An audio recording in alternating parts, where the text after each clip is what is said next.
Hello everybody, not a Mondeo today, a BMW Z3. Come and have a look, it's a water pump problem.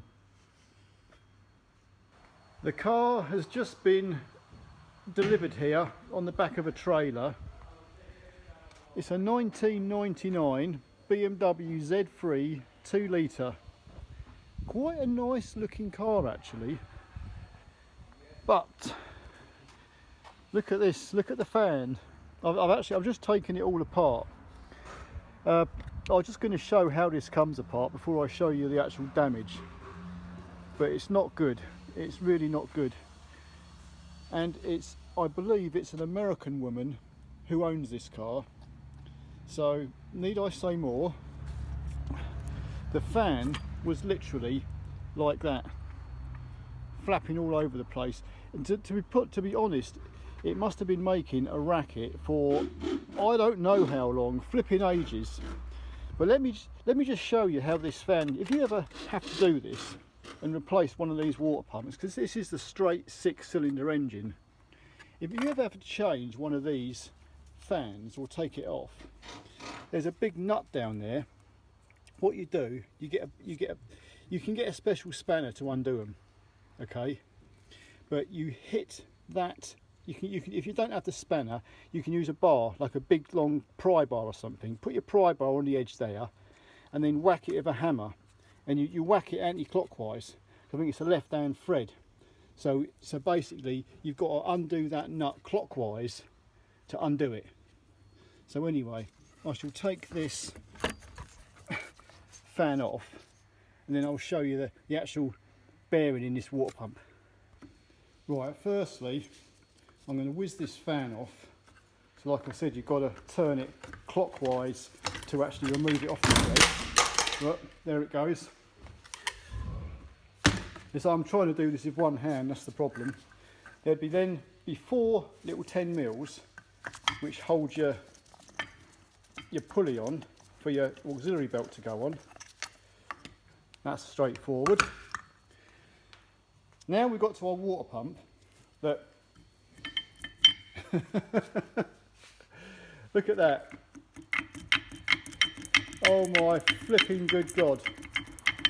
Can you imagine how long this water pump must have been rattling around to get to this point? Even the impeller is actually been hitting the inside of the engine block to make it all nice and shiny.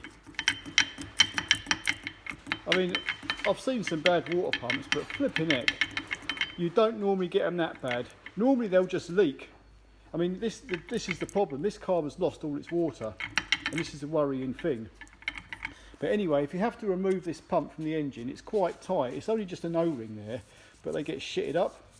And it's quite tight where it's bolted into the engine block. It's 4 little 10 mil bolts and nuts to hold it in, which are easy to get to, but you won't pull it out.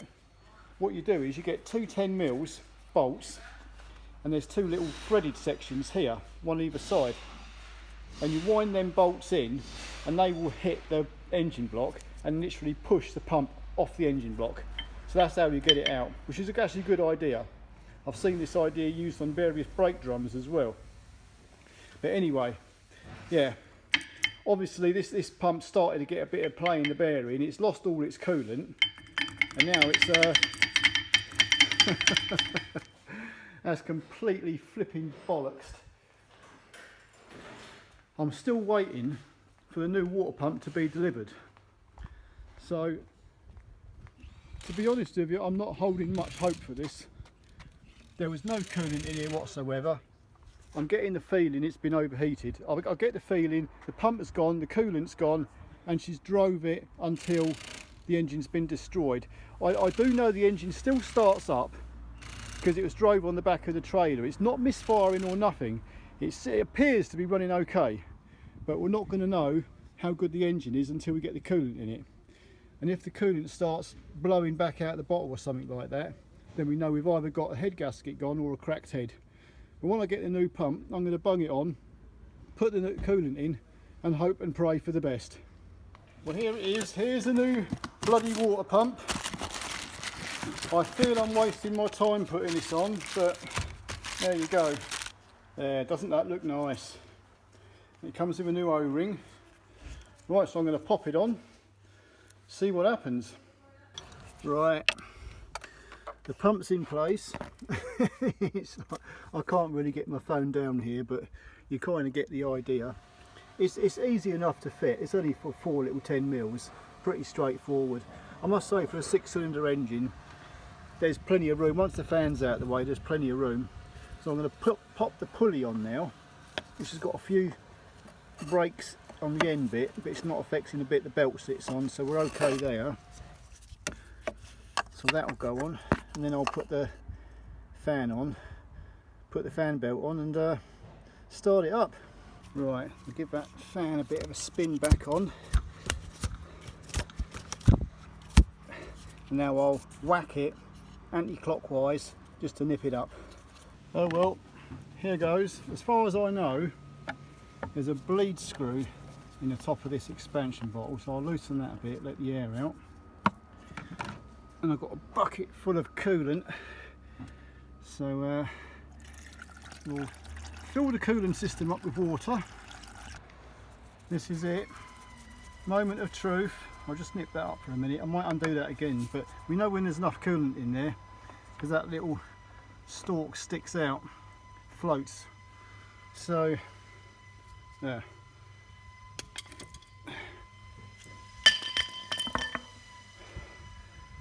Right, let's bark her up.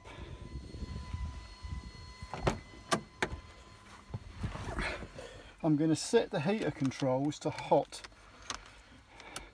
so we get the water circulated through the heater and we get hot air coming out the vents, hopefully.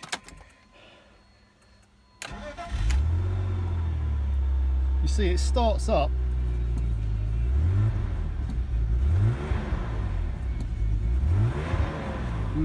It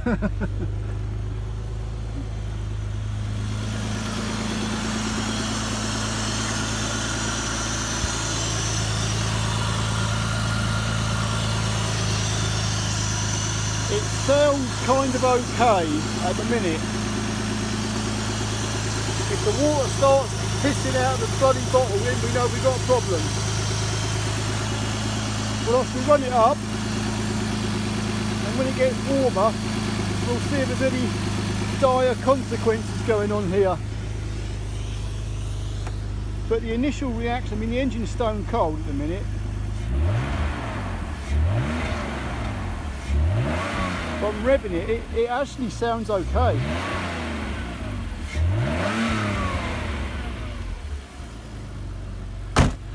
I hope we're lucky, because I don't fancy changing an engine in one of these.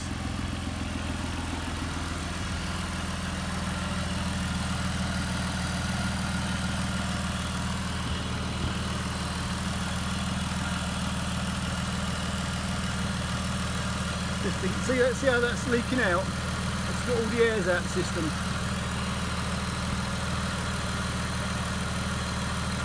That's good.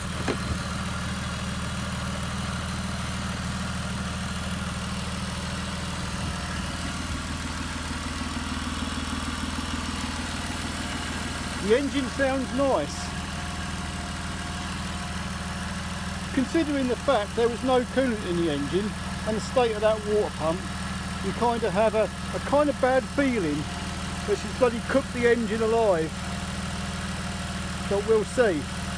Anyway, I'll cut the video off here, and when I get a further development, it's either going to be okay or it's not. Well, it's been a good 15 minutes idling now, and my fingers are crossed. Let me get back in the car.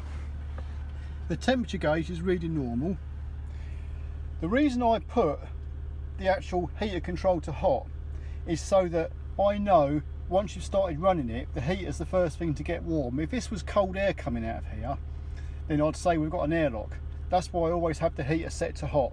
I want to get hot air coming out of here, then I know water circulating through the heater, which it is. That's lovely and warm. So I'm now going to switch this back to cold. But yeah, let me rev it.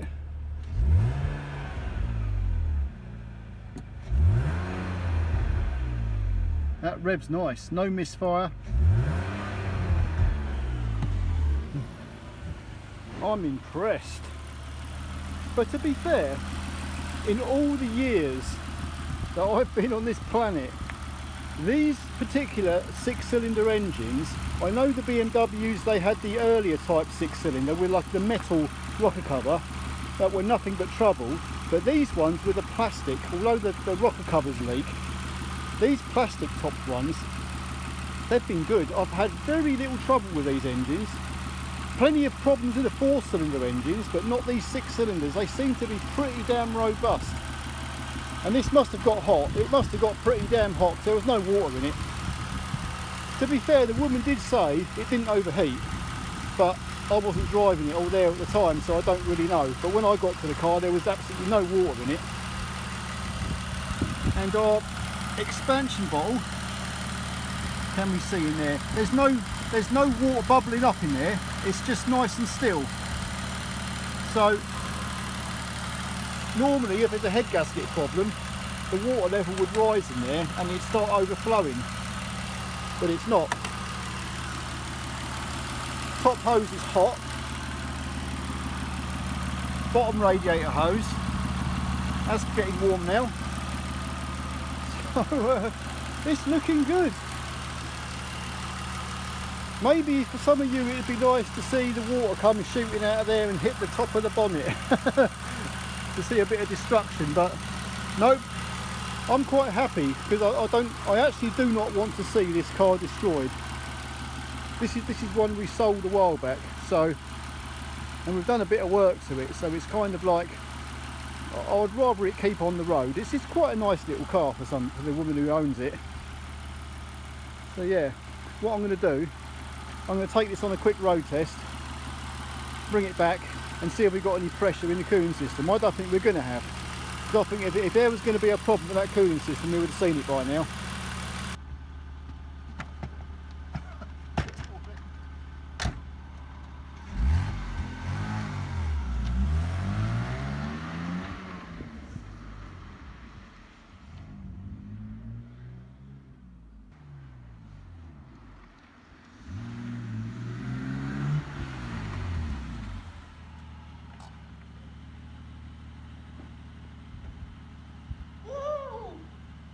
Okay, if I can find where the bonnet handle is. I know it's under here somewhere, there it is. In a tricky little place. Right, the first thing I'm going to do, by the way the temperature gauge has stayed perfectly fine in the centre, is to press this hose. If this hose is solid like a piece of steel, we've got problems. If I can squash it in, it's okay. That squashes in, no problem. And that's hot. There's plenty of coolant running through it. Now I'll check the bottom hose. That's okay. So there's no pressure. You see, if compression was leaking through the head gasket or a cracked head into the cooling system, it would cause pressure in the cooling system. Sometimes a huge amount of pressure. The kind of pressure you'd undo that cap and it'd go boom, or there'd be a lot of hissing coming out of here. So I'm going to undo this cap now. There was a tiny little hiss, but nothing. That's fine. If there was a lot of pressure in there, that would have overflowed. So that's absolutely fantastic. I reckon the engine's okay. I'm surprised because I didn't think it was going to be. I'm well impressed. At least I haven't got to change the engine now. I can give it back to the woman and say job's done. All it needed was a water pump. But that water pump was bad. But that's it. Another job successfully completed. No dramas. Straightforward. Oh, come here. You lot of old junk. See ya. My final word is, I'm so frigging glad I haven't got to change a bloody engine in that bloody Z3. It's been a good day. Right, so that's it. So till the next time, see ya.